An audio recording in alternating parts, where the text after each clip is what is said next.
हाँ, आज हम फिजिकल केमिस्ट्री का केमिकल इक्विलिब्रियम वाला चैप्टर हमने लास्ट लेक्चर में पढ़ा था। अब हम उसके आगे का गैसियस रिएक्शन को पढ़ रहे हैं। ऐसी रिएक्शन जिसमें कि delta N is equal to zero होता है, यानी कि number of gaseous product of reactant और इक्वल होते हैं number of gaseous product of product के। जैसे हमने एग्जांपल लिया है H2 प्लस I2 का गिव्स टू 2HI। सपोज करो कि इनकी H2 और I2 की इनिशियल कंसनट्रेशन दोनों को हमने एक क्लोज्ड कंटेनर में लिया है। इनका वॉल्यूम V है और 400 केल्विन टेम्परेचर पे हमने इसकी रिएक्शन करवाई है। माना कि H2 और I2 दोनों की जो इनिशियल कंसनट्रेशन है वो A और B है, और इस जैसे रिएक्शन आगे बढ़ती है तो इक्विलिब्रियम पे माना कि X मॉलिक्यूल दोनों के रिएक्ट करके 2X मॉलिक्यूल 2HI के बनाते हैं। तो यहाँ पे H2 हो जाएगा, जो इसका मोलर कंसनट्रेशन होगी वो A minus X upon V के बराबर होगी। I2 की होगी B minus X upon V के बराबर, और HI जो बनेगा एज ए प्रोडक्ट उसकी होगी 2X अपॉन वी। तो KC की वैल्यू इज इक्वल टू हो जाएगी HI की पावर 2 अपॉन H2I2। और यदि इनकी वैल्यू हम रख दें तो यहाँ पे KC इज इक्वल टू आ जाएगा 4x square upon A minus X B minus X. The value of cap B is same. यहाँ पे जो Kp है वो Kc के बराबर होगा। क्यों? क्योंकि डेल्टा एन की वैल्यू ज़ीरो है, तो डेल्टा एन की वैल्यू ज़ीरो है, इसलिए यहाँ पे Kp is equal to Kc के इक्वल हो जाएगा। नेक्स्ट एग्जांपल है ऐसी रिएक्शन जिसमें डेल्टा एन की वैल्यू जीरो से कम हो, यानी कि डेल्टा एन की वैल्यू नेगेटिव हो। मतलब जहाँ पे number of moles of reactants ज़्यादा हो number of moles of product molecule से। जैसे कि हमने लिया अमोनिया का बनना N2 से N2 प्लस 3H2 से अमोनिया का बनना। यहाँ पर डेल्टा एन की वैल्यू है -2, मतलब 2 माइनस 4 तो -2 आ जाएगी। या फिर सल्फर डाइऑक्साइड और ऑक्सीजन का मिलकर सल्फर ट्राइऑक्साइड का बनना, तो यहाँ पे डेल्टा एन की वैल्यू है -1। तो जैसे हमने अमोनिया के बनने वाली रिएक्शन को लिया, सपोज करो इनिशियली N2 की कंसंट्रेशन है 1 और हाइड्रोजन की कंसंट्रेशन इससे 3 गुना है, तो माना कि 3 है। तो यहाँ पे जो अमोनिया है वो शुरू में तो जीरो होगा उसकी कंसंट्रेशन, पर एट इक्विलिब्रियम पे जो नाइट्रोजन की कंसंट्रेशन है वो है 1 माइनस एक्स। हाइड्रोजन की कंसंट्रेशन हो जाएगी 3 गुना ही, वो रिएक्ट करके अमोनिया बनाएगा, तो 3 माइनस 3x और अमोनिया बनेगा 2x। तो एट इक्विलिब्रियम पे जो अमोनिया की कंसंट्रेशन होगी वो होगी 2x अपॉन वी। हाइड्रोजन की होगी 3 माइनस 3x अपॉन वी, और N2 की होगी 1 माइनस एक्स अपॉन वी। तो Kc इज इक्वल टू हो जाएगा NH3 power 2 upon N2 H2 की पावर 3। यहाँ इन सब की वैल्यू रखेंगे तो हमारे पास जो Kc की वैल्यू है वो आएगी 4x square V square upon 27 1 minus X square. और इसके लिए आती है हम Kp की वैल्यू को कैलकुलेट करें, तो यहाँ पे total number of moles at equilibrium पे आ जाएगा 1 minus X plus 3 minus 3x plus 2x is equal to हो जाएगा 4 माइनस 2x।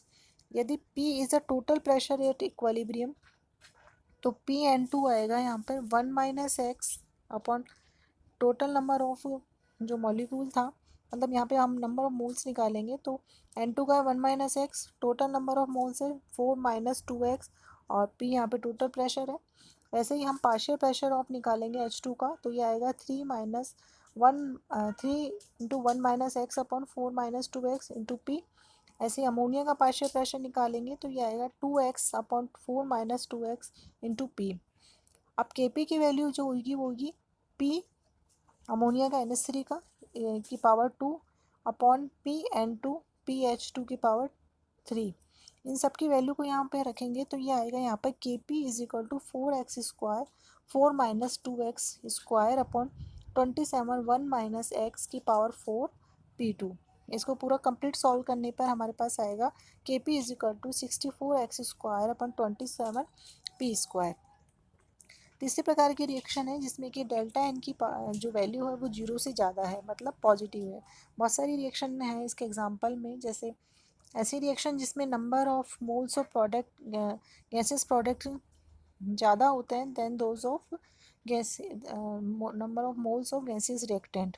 जैसे PCl5 से PCl3 और Cl2 का बनना, तो इसमें जो है डेल्टा एन की वैल्यू है वो 2 माइनस 1 यानी कि N1 के बराबर होगी। इसी तरह इसमें अमोनिया से N2 और हाइड्रोजन का बनना, इसमें डेल्टा एन की वैल्यू 2 के बराबर होती है। तो यहाँ पे हम जो है delta N is positive for most of the dissociation reaction. तो K C and K P for such reaction can be determine the term of degree of dissociation. यहाँ पे हम डिग्री ऑफ डिसोसिएशन से निकालते हैं। तो डिग्री ऑफ डिसोसिएशन क्या होता है? Number of dissociated moles of reactant, कितने रिएक्टेंट के मॉलिक्यूल डिसोसिएट हुए, और upon total number of moles जो इनिशियली हमने लिए, यानी कि इनिशियली हमने कितने मोल्स लिए और कितने नंबर ऑफ मोल डिसोसिएट हुए। जैसे कि हमने PCl5 से PCl3 और क्लोरीन के बनने के एग्जाम्पल को लिया, तो इनिशियली तो जो PCl5 की कंसनट्रेशन थी वो थी A, PCl3 की थी 0 और Cl2 की थी 0। इक्वलिब्रियम पे हो गया A माइनस एक्स और PCl3 का भी x और Cl2 का भी x। अब डिग्री ऑफ डिसोसिएशन क्या होगा? कितने नंबर डिसोसिएट हुए? x हुए, तभी तो प्रोडक्ट x बना। और इनिशियली कितने थे? A। तो degree of dissociation alpha is equal to हो गया x अपॉन ए। अब यहाँ हम KC निकाले तो होगा PCl3 plus Cl2 upon PCl5।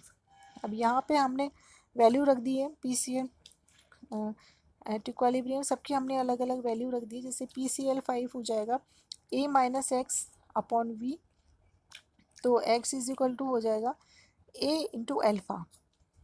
भाई x is equal to A into alpha, तो A की वैल्यू रखा तो हमने यहाँ रखने पर जो कैलकुलेशन से आएगा PCl5 वो आएगा A1 minus alpha upon B. इसी तरीके से हमने PCl3 की वैल्यू भी निकाल ली, Cl2 की वैल्यू भी निकाल ली। अब इसकी वैल्यूज़ को हम पुट करेंगे KC में, तो हमारे पास जो फाइनली आएगा वो KC इज इक्वल टू आएगा alpha A alpha square upon V into 1 minus alpha. Determination of degree of dissociation from vapour density measurement. Reaction in which there is a change in the volume, ऐसी reaction जिसमें कि volume change होता है, जिसमें कि change होता है total number of moles में, तो the vapour density of the resulting mixture also change. तो वेपर डेंसिटी भी चेंज हो जाती है, क्यों? क्योंकि हमें पता है डेंसिटी इज इक्वल टू होता है m/v। तो जब वॉल्यूम चेंज होगा तो डेंसिटी भी चेंज होगी। तो ऐसी रिएक्शन जिसमें कि हम degree of dissociation for gases reaction के लिए हम कंसिडर करते हैं। जैसे मान लो ए हमने रिएक्टेड लिया था और उसका डिसोशिएशन होके n नंबर ऑफ बी बन रहे हैं, प्रोडक्ट बन रहा है। तो let V the volume of 1 mole of A. Initially जो ए हमने प्रोडक्ट लिया था उसका वॉल्यूम है, 1 मोल ए का वॉल्यूम है v in the beginning of the reaction, therefore vapor density of D will be is equal to हो जाएगा भाई D is equal to inversely proportional है V के। तो if alpha is the degree of dissociation of A at equilibrium, तो number of moles of A at equilibrium will भी हो जाएगा 1 माइनस, यहाँ देखो हमने इनिशियली ए जो था 1 था और एन भी 0 था।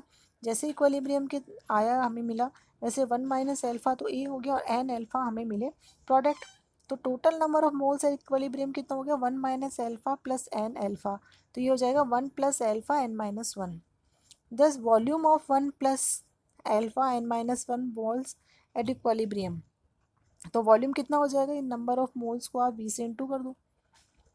लेट D, मान लो small d the vapour density at equilibrium, वो जो कैपिटल D था वो इनिशियली था, अब स्मॉल d इक्वलिब्रियम पे।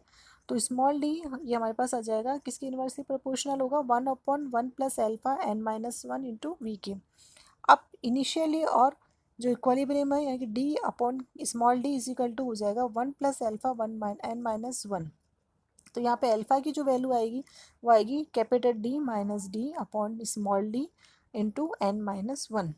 तो एन इज इक्वल टू हो जाएगा number of moles obtain by the dissociation of 1 mole of reactants. यहाँ पे हमने एग्जांपल देके भी समझा रखा है अमोनिया का। अमोनिया के डिसोसिएशन से हम नाइट्रोजन और हाइड्रोजन मिलता है, तो इसमें भी हम सबसे पहले वेपर डेंसिटी निकालेंगे और वेपर डेंसिटी से हम डिग्री ऑफ डिसोसिएशन निकालेंगे।